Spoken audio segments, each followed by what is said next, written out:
Hi there. How you doing? Keep scrolling if you want, but it's not going to get any better than this. I'm unemployed. I have nothing to offer you except my good looks and sharp wit and even sharper charm. Did 30 minutes of cardio on the elliptical. That's my preferred machine at 24-hour fitness. The elliptical, no impact on your limbs, no pressure from running and landing. It's just like one smooth motion. I'm trying to get back at it. It's been very inconsistent for the entirety of my workout career, which is short. I don't like working out. I should just go on a hike every day, but that's not the same because they say you need to get your heart rate up, like significantly up, for at least 30 minutes a day. And I mean, certain hikes do that, but if you need that hard of a hike, you're gonna have to drive at least 30, 40 minutes, which is a big deal compared to, 5 or 10 minutes down to the local gym. But then it's like I got to be around other people and I'm not in nature, so you really can't compare the two. I'd rather be hiking in a mountain. Having to work out just to like stay sane mentally is annoying as a human, I think. It's really annoying. I don't want to work out. Luckily, I have a high metabolism, so I'm not fat yet. But I do love to eat, and I have to start watching what I eat now at the ripe age of 36. I can't just have all the chocolate and cheese that I want anymore, or all the beer. I really cut out the beer. I was getting a beer belly, and I was like, I'll replace it with like liquor and wine. It's not really a good idea. I do know that I don't have a beer gut, I don't think. But when I look down, it looks like from this perspective, looking down, that I do have a gut. But then I ask my girlfriend, soon to be fiance, Suzanne, do I have a beer gut? She says no, but is she lying to me? Maybe, because she loves me. I don't know. These thoughts constantly through my head, brewing. It's just a lot of change very quickly, and that's the only thing you can count on in life is change. Same within the film industry. That's why it's really stressful a lot of times, is because things change all the time. As a location scout, location manager in the film industry, I have to deal with these changes on the ground in real time, and sometimes they can be a bit stressful. Like here's an example, like I have all my permit information in, part of my job is to get permits for the city, various places we're filming, whether it's on a street, sidewalk, at a house, at a manufacturing plant, on a rooftop, doesn't matter. You need a permit. Why? Because it's just some stupid rule and the city wants money. That's it. But anyway, moving on. I get the permit and I have to put in all the information, right? Like 7 a.m. to 10 p.m. This is what we're doing. It's on this date, Thursday, October 12th, whatever and there's deadlines for the permit, right? Depending on how far until we're shooting, there's fucking deadlines, etc. I get my stuff in, and then all of a sudden the producer's like, oh yeah, we got to change this. We're going to shoot on this day instead. And I'm like, I can't change it now. I can't. I stress cry. I stress cry sometimes. I work a lot from home, so luckily I'm crying at home, but sometimes I cry in the car, or I'll cry on set, but I'll hide it. I'm good at hiding when I'm crying. I'm a easy crier, whether it's a movie, commercial, stranger I meet on the street, that inspires me in some way, even though they're like a junkie and unhoused. I still get inspiration from everyone and everything that I encounter, animals, trees, plants. I'm trying to move slower these days. I feel like I really rushed through life in some ways. And now I'm just trying to soak it all in because I'm going to die in like 40 years. If I'm lucky. Hopefully 50 or 60, but you never know. How old do you think you're going to be when you die? It's a question you should ask yourself. You should think about it all the time. That's the only thing you should ever think about. Just kidding. You want to live in the moment. Live in the moment. Quit thinking about the past. Quit thinking about the future. Can you just live in the moment for a second? I've talked about this before, and I'll talk about it again because it's inspirational as fuck. I read a book called something warrior, The Peaceful Warrior.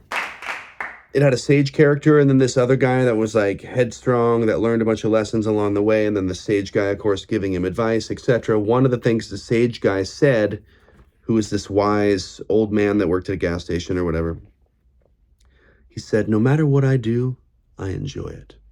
Whether I'm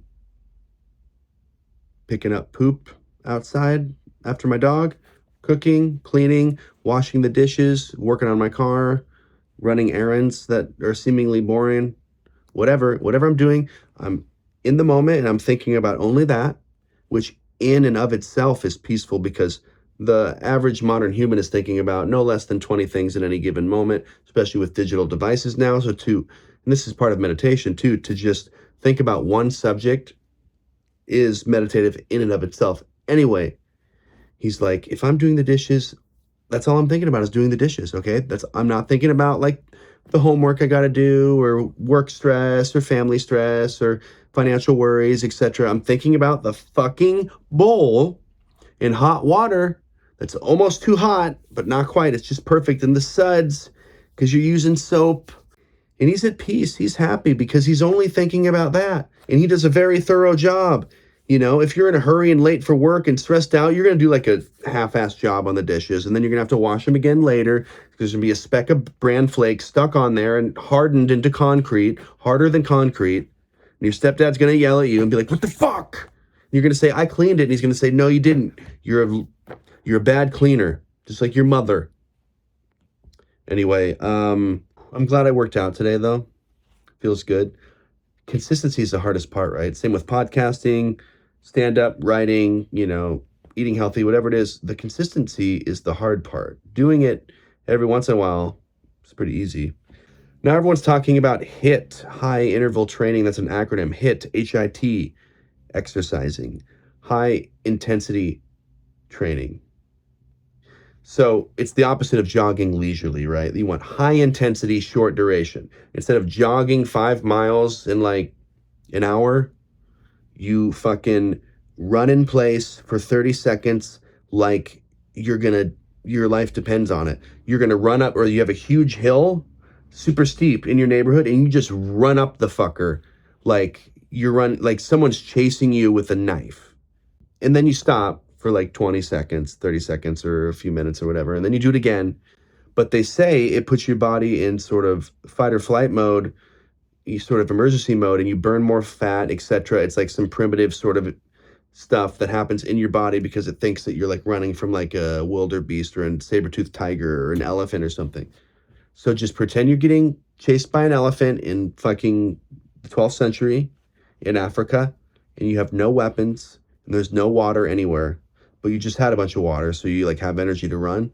They say that's more effective than leisurely jogging.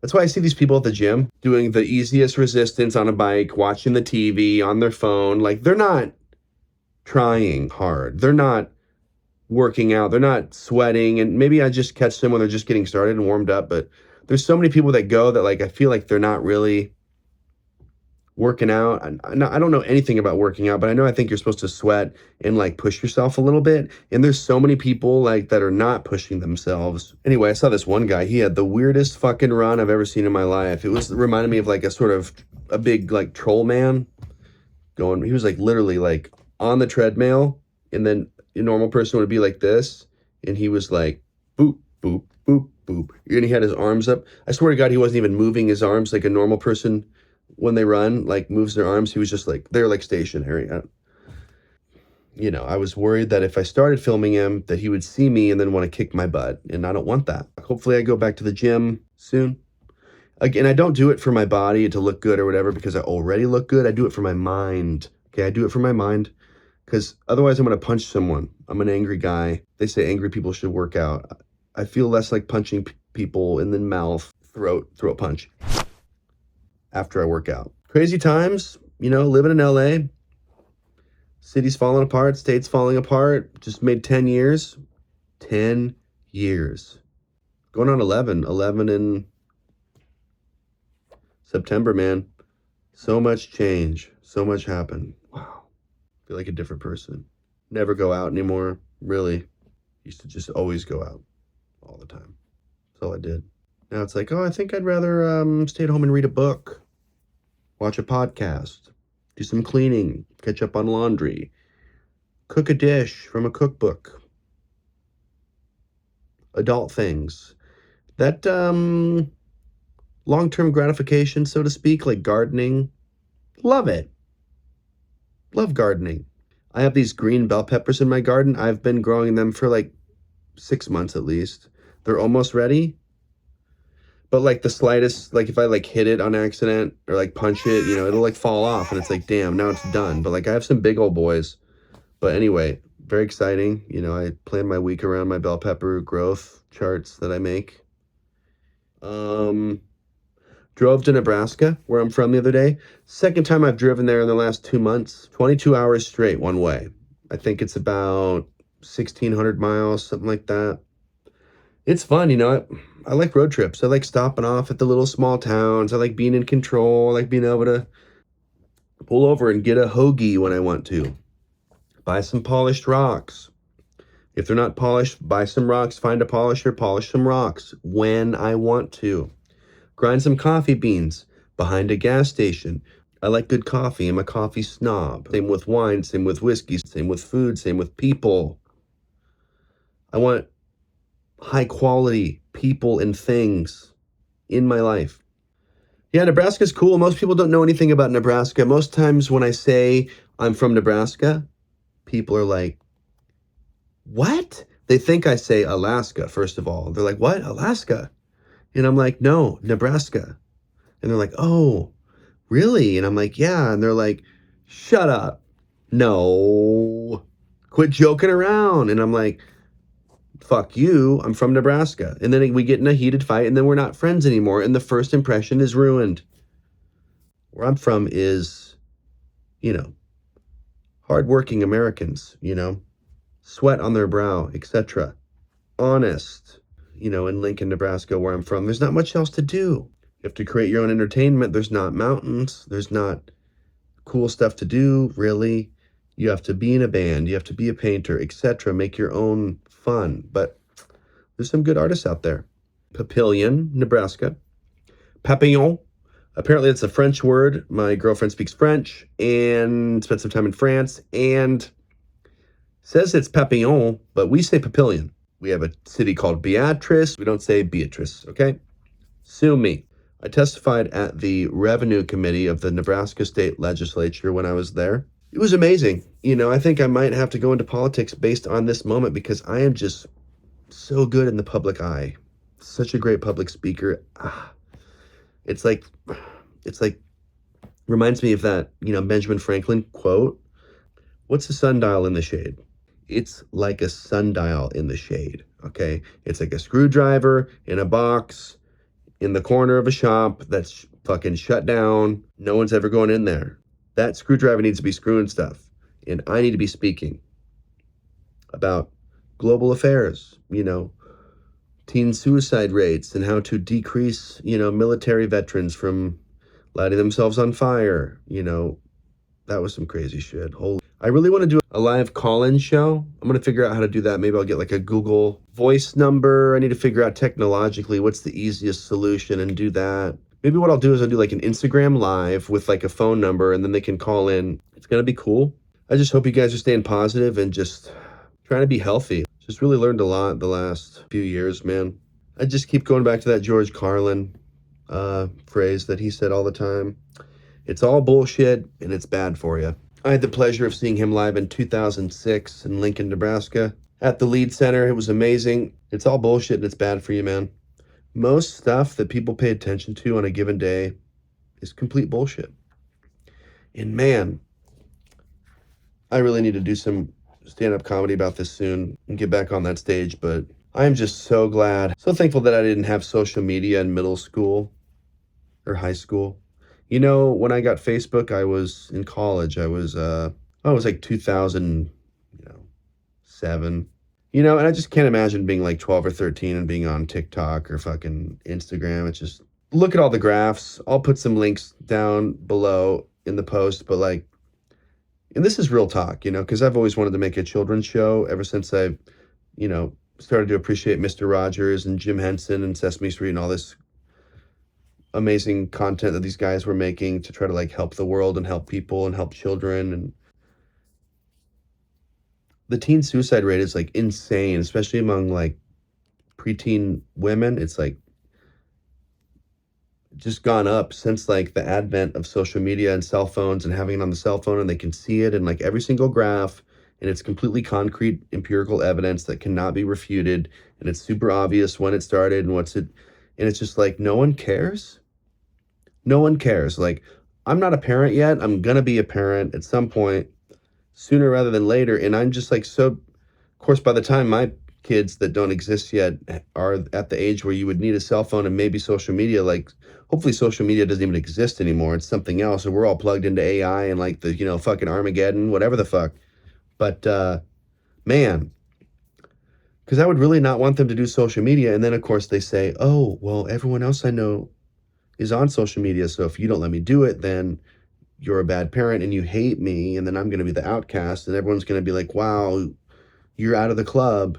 So you have like virtual clubs now. Like when I was in middle school and super insecure in elementary school, in high school, there were no like virtual clubs to be a part of. I can't imagine. There's probably like all sorts of like, of course, young people don't even use Facebook, but Instagram groups, Facebook groups, or text threads, or whatever the fuck. And if you're not a part of it, like, you're not cool. And that's fucking insane to me.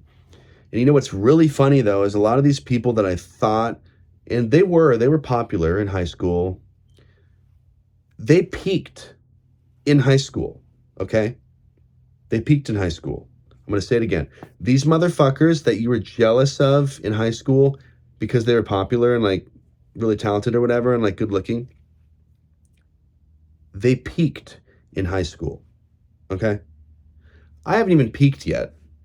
I'm not going to peak until like my early 40s. I'm going to be so fucking good looking. People will not be able to fucking stop staring at my fucking face, and it's going to cause traffic accidents all around the world, and it's going to be great, and I can't wait. What was I talking about?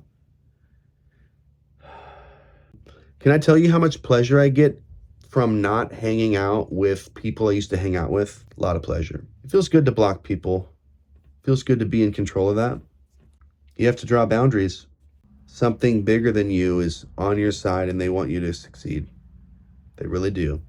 And love is abundant in the universe, not hate, not discrimination, not prejudice, not drama. We really don't have that much time. I feel an incredible sense of urgency when it comes to making art and following your dreams and stuff. As cheesy as that sounds, like I'm trying to get other people to feel this urgency. It's tough. Half the battle in this damn town of Hollywood is just not giving up, being the last motherfucker standing, because they try to beat you down, they try to starve you, they make it really expensive to live here, etc. It's constant rejection, nepotism, etc. And the last one standing inevitably gets a lot of validity and a lot of credit because they've withstood the test of time. They have stamina, which says a lot about someone. I will never give up on my dreams, and I hope you don't either. The world is your oyster. What does your heart say? What's your soul and your gut say? Rapid cognition, that's a thing. Malcolm Gladwell, he wrote a book about it. It's called Blink. Check it out, good book. It's about rapid cognition, the gut feeling. What's your gut tell you? You only live once. I mean, I believe in reincarnation, so you won't remember that you've lived multiple times, so you really only live once. And might as well make the best of it. Might as well go fucking balls to the wall, pedal to the metal, safely toward your dreams. But as Denzel Washington said, dreams without deadlines will remain dreams. I urge you to have deadlines with your dreams. Love and be well. And dreams without goals are just dreams. Come on. And ultimately, they fuel disappointment. Exactly. On the road to achieving your dreams, you must apply discipline, but more importantly, consistency. Because without commitment, you'll never start, but without consistency, you'll never finish.